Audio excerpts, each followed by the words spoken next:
Welcome to the State of the Science video on the open source oil testing kit by Public Lab.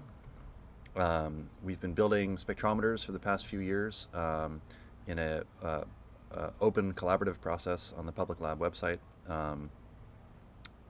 And we've developed a number of different devices over the years, which are relatively precise spectrometers to measure the colors, the different colors in light.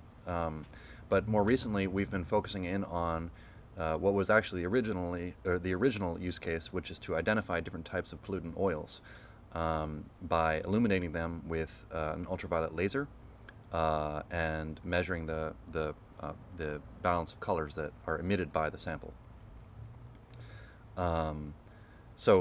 Just to bring you up to date on the latest prototypes of the device itself, we've been building them around some of our existing spectrometer models, like the foldable paper spectrometer, but integrating a sampling chamber where you can put a jar of your suspected oil that's been prepared, and perpendicularly a laser pen. One of the other things we've been working on is a rigid bench to assemble the components of your spectrometer on, to keep it not only all in place and sort of robust, but also to allow them to be repositioned using these clips.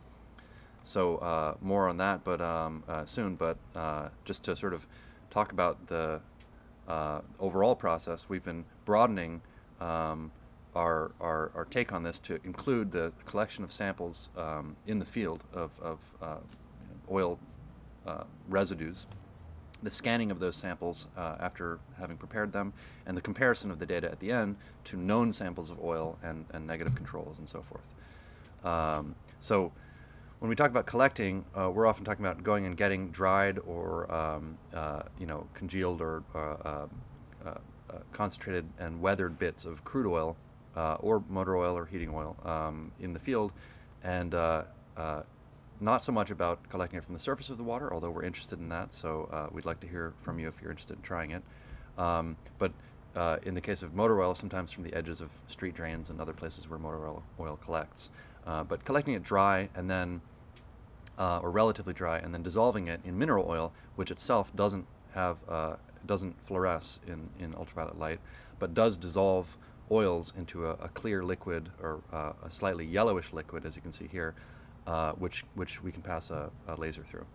And that looks sort of like this. So the colors that are coming out of it are not the color of the laser, but they're actually generated by the compounds we've dissolved in the mineral oil being excited and releasing additional colors.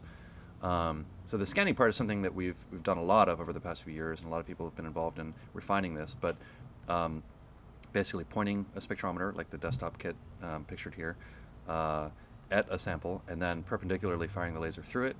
Light that is emitted from the sample enters the slit of the spectrometer, a beam of it enters, and then it is split by color, and then each color is measured using a webcam. And then of course, setting up your unknown and scanning that in the same conditions as similarly prepared samples of known crude oil, and also a negative control that's been prepared in a similar way. So each different type of oil has a distinct color that's emitted, but of course each color can also be broken down into its component colors. So we have a range of different ones we've tried. The comparison of these different spectra involves looking at the plot of the color, or the wavelength, and the intensity in the y-axis.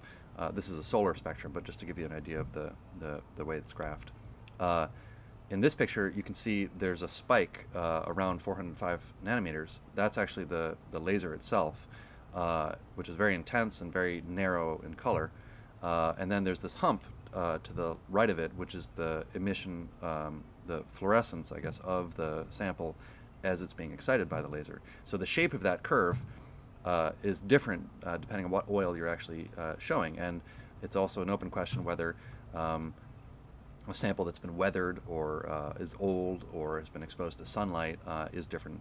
And so our intent, our goal is to use the shape of that curve, correcting for as many different variables as we can, to match an unknown sample or a suspected sample of oil against known samples. And to that end, we've ordered some crude oil samples online. You can get a variety of different types that have been labeled and captured at the well, and prepare them in the same way, dissolving very small amounts of them in mineral oil, just enough to get them to fluoresce.